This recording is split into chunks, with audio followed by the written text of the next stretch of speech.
दोस्तों नमस्कार। कल सुबह भारत के भीतर राजनीतिक भूचाल तो नहीं आ जाएगा। कल सुबह होते होते भारत की राजनीतिक सत्ता और कॉरपोरेट हाउसेस और इस देश के बड़े नौकरशाह या फिर अपने अपने तरीके से दुनिया में अपनी पहचान बना चुके नेताओं और कॉरपोरेट हाउसेस की फेरिस्त भी तो कहीं उस लकीर पर खड़ी नहीं होगी जहां पर दुनिया के जाने माने शख्सों की कतार इस वक्त खड़ी नजर आ रही है। क्योंकि आधी रात के बाद तकरीबन 2 बजे, जब भारत में आधी रात के बाद 2 बज रहे होंगे, उस वक्त अमेरिका में एक फाइल खुलेगी, एप्स्टीन फाइल। 1 लाख से ज्यादा पन्ने हैं इसमें और इसमें लगभग 95,000 तस्वीरें हैं। मामला इतना भर नहीं है, मामला तो यह भी है कि दरअसल इसमें बैंक रिकॉर्ड्स भी हैं।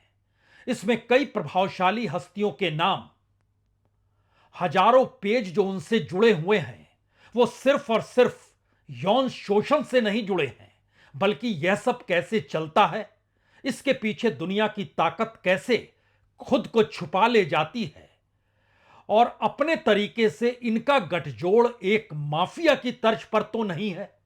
यह सवाल अमेरिका के भीतर है, यह सवाल दुनिया के नामचीन शख्सों को लेकर है। और यह सवाल इसलिए बड़ा है क्योंकि दुनिया के लोकतांत्रिक देशों के भीतर यह सवाल अक्सर नैतिकता के बोध के साथ जुड़ ही जाता है।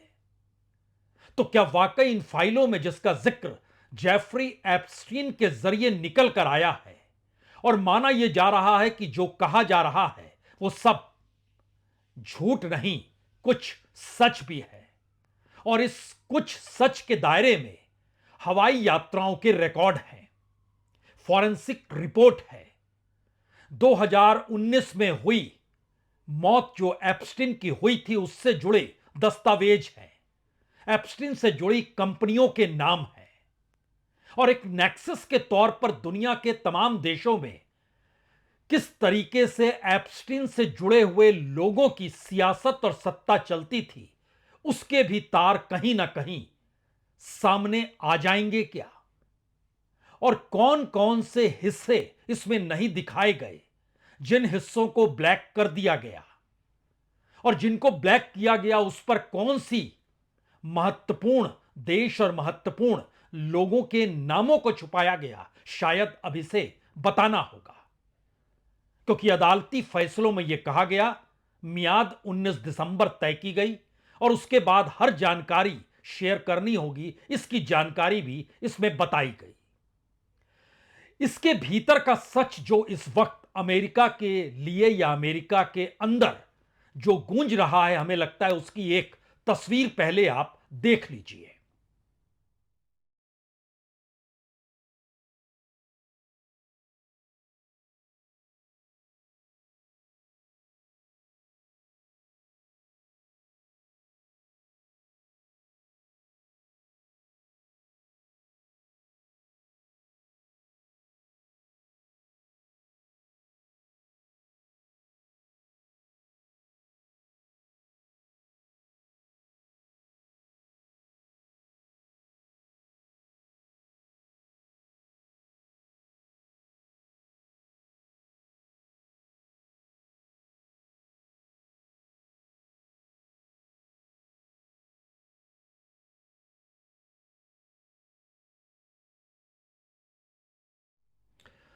दरअसल डॉक्यूमेंट्स को लेकर अमेरिकी अदालत ने एक बात बहुत साफ इसके भीतर लिखी है। वो कहा है कि आप दस्तावेज इसलिए नहीं छुपा सकते क्योंकि उससे किसी को शर्मिंदगी होगी, किसी की छवि खराब होगी, राजनीतिक तौर पर वो संवेदनशील है, इसके लिए भी आप नहीं छुपा सकते। शायद इसीलिए दुनिया के तमाम देशों के राष्ट्राध्यक्षों की नजर इस एप्स्टन फाइल पर है। उसके भीतर कौन से तार कैसे जुड़ते चले जाएं, परोक्ष या अपरोक्ष तौर पर, यानी आपके संबंध सीधे तौर पर तस्वीरों के जरिए ना हो लेकिन बैंक रिकॉर्ड के जरिए हो सकते हैं। फॉरेंसिक जांच में कंपनियों के तार भी जुड़ते चले जाते हैं, इसीलिए भारत के भीतर के कॉरपोरेट हाउसेस भी परेशान हैं। उनके अपने ताल्लुकात जिस बड़ी कंपनी के साथ रहे और उस बड़ी कंपनी के ताल्लुकात एप्स्टीन फाइल में अगर दर्ज है तो वो पूरे के पूरे धागे निकलते निकलते किसी भी देश की राजनीतिक सत्ता की संवेदनशीलता को प्रभावित कर सकते हैं। तो क्या उसमें भारत भी होगा? यह सवाल इसलिए है क्योंकि जेफरी एस्टीन एक ऐसा शख्स था जो एक वक्त दुनिया के ज्यादातर ताकतवर नेताओं का चहेता था, जिसके प्राइवेट आइलैंड्स थे और उस आइलैंड पर सीक्रेट पार्टियां होती थी। सवाल सिर्फ सीक्रेट पार्टी के जरिए सेक्स स्कैंडल भर नहीं है, यह उस पॉलिटिकल इकोनॉमी का हिस्सा है, उस फंडिंग का हिस्सा है जो अलग अलग माध्यमों से अलग अलग देशों की राजनीति को प्रभावित करने के लिए पैसे की आवाजाही कराती है कई दूसरे माध्यमों के जरिए, और सत्ता बदलती है या फिर सत्ता में कौन चेहता होगा उसके लिए एक बिसात आर्थिक तौर पर और अंतर्राष्ट्रीय दबाव के तहत बनाई जाती है। तो क्या उसमें भारत भी होगा? यह सवाल इसलिए है क्योंकि इसमें पूरी तरह सब कुछ सच नहीं है लेकिन झूठ भी नहीं है, और इसमें यह समझना होगा कि एक खुले तौर पर अमेरिका के भीतर इजराइल का जिक्र भी हो रहा है। इस पूरे स्कैंडल के पीछे इजराइल की खुफिया एजेंसी मोसाद का भी हाथ था क्या? यह भी सवाल है क्योंकि जेफरी ने अपने सुसाइड नहीं किया बल्कि राज खुलने के डर से उसकी क्या हत्या कराई गई। अलग अलग कॉन्स्पिरेसी थ्योरी जरूर चल रही है लेकिन यह दावा बहुत साफ तौर पर किया जा रहा है कि जेफरी एस्टीन और उसकी गर्लफ्रेंड गिस्मन मैक्सवेल जो थी वो जासूसी के मकसद से दुनिया की बड़ी बड़ी हस्तियों और नेताओं को हनी ट्रैप करती थी, और हनी ट्रैप के बाद जो ब्लैकमेल की परिस्थितियां होती थी वो दो ही परिस्थिति को प्रभावित करती थी। पहली, राजनीतिक सत्ता को डिगाना, और दूसरा, सत्ता को डिगाने के लिए जो पूरी पॉलिटिकल फंडिंग की एक ऐसी बिसात बिछाना जिसमें दुनिया के बड़े बड़े बैंकों की भागीदारी होती थी। इसीलिए एप्स्टीन फाइल कोई एक पनामा स्विस पेपर की तर्ज पर नहीं है, ना ये स्विस बैंक के कुछ डॉक्यूमेंट्स हैं, लेकिन यह देश की राजनीतिक सत्ता के भीतर आए हुए पूंजी को क्या प्रभावित करती है। एक वेबसाइट है ड्रॉप साइट, उसके बहुत साफ उसने लिखा है कि 2013 से 2015 के बीच इजरायली सीक्रेट एजेंट योनो कोरेन ने 3 बार एप्स्टीन के मैनहट्टन वाले अपार्टमेंट में 10-15 दिन बिताए थे, और एप्स्टीन के ईमेल रिकॉर्ड्स जो इस डॉक्यूमेंट्स के भीतर हैं उससे बहुत साफ पता चलता है कि योनो एप्स्टीन और इजराइल सरकार के बीच कम्युनिकेट कर रहा था, और पूर्व इजरायली प्रधानमंत्री एहुद बराक के एप्स्टीन के साथ कई ईमेल वायरल भी हुए जिसमें पैसों के लेन देन का जिक्र है। यहां पर एक बात और समझनी होगी क्योंकि 2013 से 2015 के बीच भारत के भीतर जो राजनीतिक परिस्थितियां डामाडोल हुई, क्या इजराइल को लेकर और मोसाद की पूरी भागीदारी जो बात इन वेबसाइट्स के जरिए नजर आ रही है वो भारत की राजनीतिक सत्ता को प्रभावित करती है क्या? क्योंकि कई तस्वीरें इसमें निकल कर आई, हमें लगता है उन तस्वीरों को भी एक क्षण के लिए देख तो लीजिए जिससे पता चलेगा कि दरअसल किस लिहाज से चीजें कैसे आगे बढ़ रही है।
भारत के लिए या दुनिया भर के भीतर जिन जिन देशों में जो जो सियासी परिवर्तन हुए हैं उसके मद्देनजर यह महत्वपूर्ण क्यों है?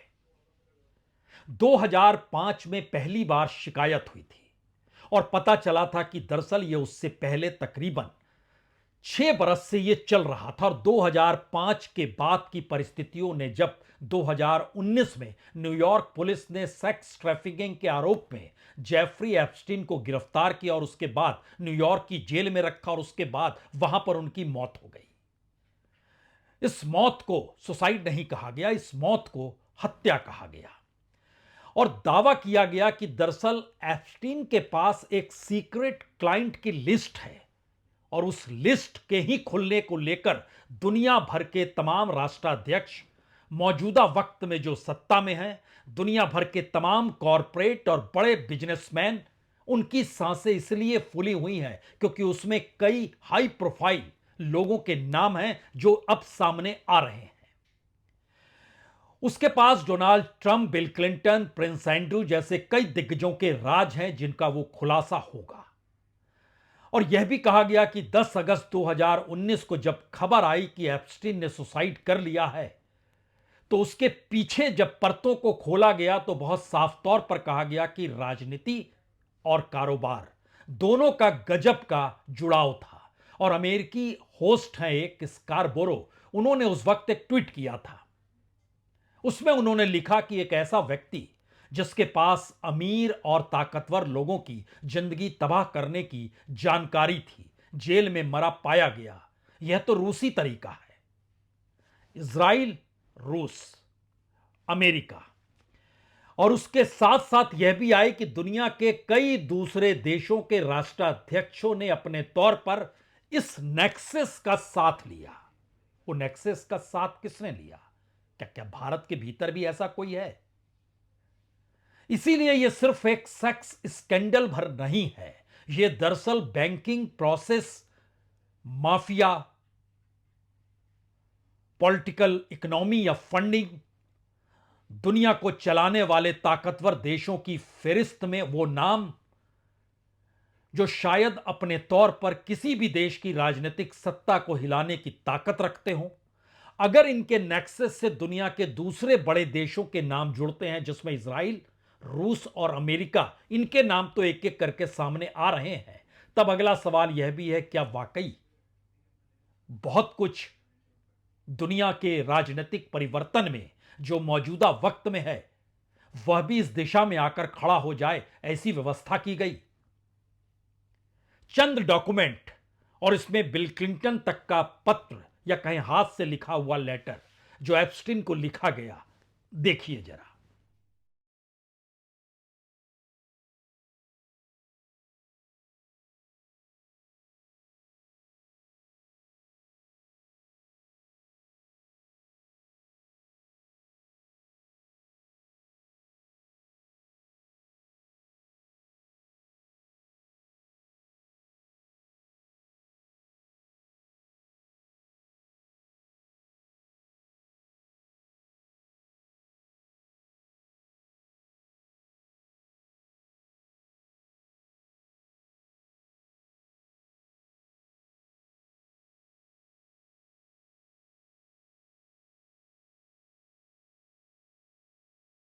दरअसल यह पूरी फाइल भारत में जब रात के 2 बजेंगे अमेरिका में खुलनी शुरू हो जाएगी और दुनिया के सामने ये पूरे दस्तावेज होंगे जिसमें क्या छुपाया गया, नहीं छुपाया गया। लेकिन महत्वपूर्ण यह है कि दुनिया के अलग अलग देशों के राष्ट्राध्यक्षों और बड़े धंधेबाज करने वाले बिजनेसमैन्स के सामने यह संकट तो है, वो चाहे एप्स्टीन के आइलैंड में ना गए, लेकिन कोई संबंध और सरोकार अगर एप्स्टीन के आइलैंड में जाने वाले लोगों के साथ उनके रहे और वहां से कोई आवाजाही, चाहे वह पॉलिटिकल फंडिंग की हो, चाहे किसी ऑर्गेनाइजेशन के जरिए कोई बड़ा नेक्सस हो, चाहे राजनीतिक तौर पर संबंध हो, यह सारी चीजें मायने रखेंगी अगर वो एप्स्टीन फाइल में कहीं नजर आ गई तो।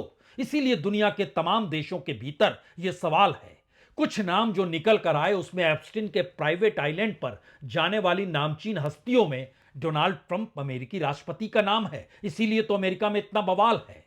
बिल क्लिंटन पूर्व राष्ट्रपति, उनका नाम है। लैरी समर्स पूर्व फाइनेंस सेक्रेटरी हुआ करते हैं अमेरिका के, उनका नाम है। यहां तक कि स्टीफन हॉकिंग का भी नाम है इसमें, जो साइंटिस्ट हैं। नॉम चॉस्की का नाम है इसमें, जो प्रोफेसर हैं। एलॉन मस्क का नाम है, जो अमेरिकी खरबपति हैं। माइकल जैक्सन का नाम है, पॉप स्टार जो रहे हैं। कॉर्टिना लव का नाम है, जो सिंगर हैं। नाओमी कैम्पबेल का नाम है, जो मॉडल है। क्रिस टकर का नाम है, जो कॉमेडियन है। मार्लो मैपल्स का नाम है, जो ट्रंप की पूर्व पत्नी है। टेफनी ट्रंप का नाम है, वो ट्रंप की बेटी है। रॉबर्ट कैनेडी जूनियर है, यूएस हेल्थ सेक्रेटरी रह चुके हैं। और पूर्व राजकुमार एंड्रयूस, जो किंग चार्ल्स तृतीय के भाई हैं, उनका भी नाम है।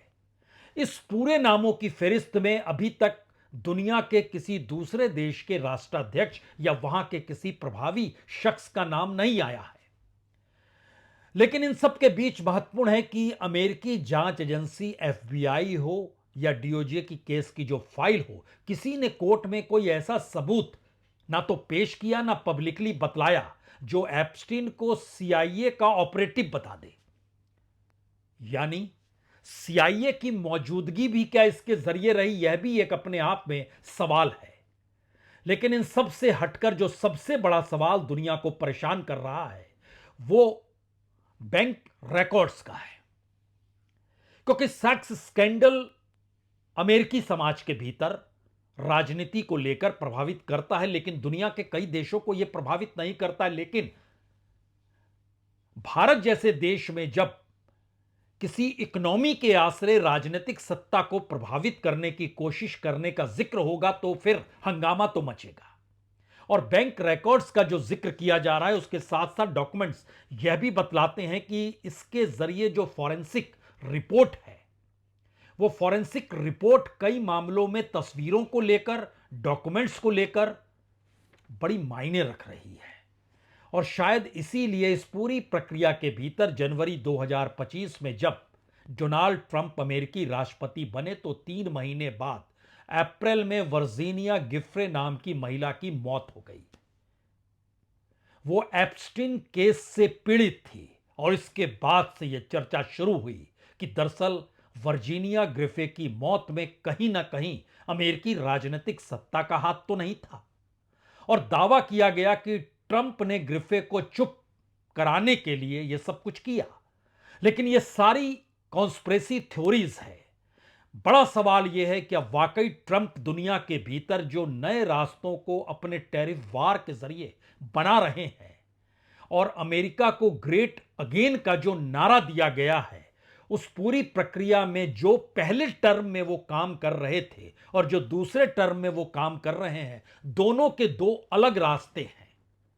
लेकिन पहले टर्म में दुनिया के जो देश अमेरिकी राष्ट्रपति के करीब थे, सेकंड टर्म में दुनिया के वही देशों के राष्ट्राध्यक्ष ट्रंप से दूर हो चले हैं या ट्रंप ने उन्हें दूर किया है। क्या इन सब के पीछे एप्स्टीन फाइल तो नहीं और उससे जुड़े डॉक्यूमेंट्स जो आज रात खुलेंगे और कल सुबह होते होते दुनिया के कई देशों में हंगामा होगा, उसमें कहीं भारत भी तो नहीं है।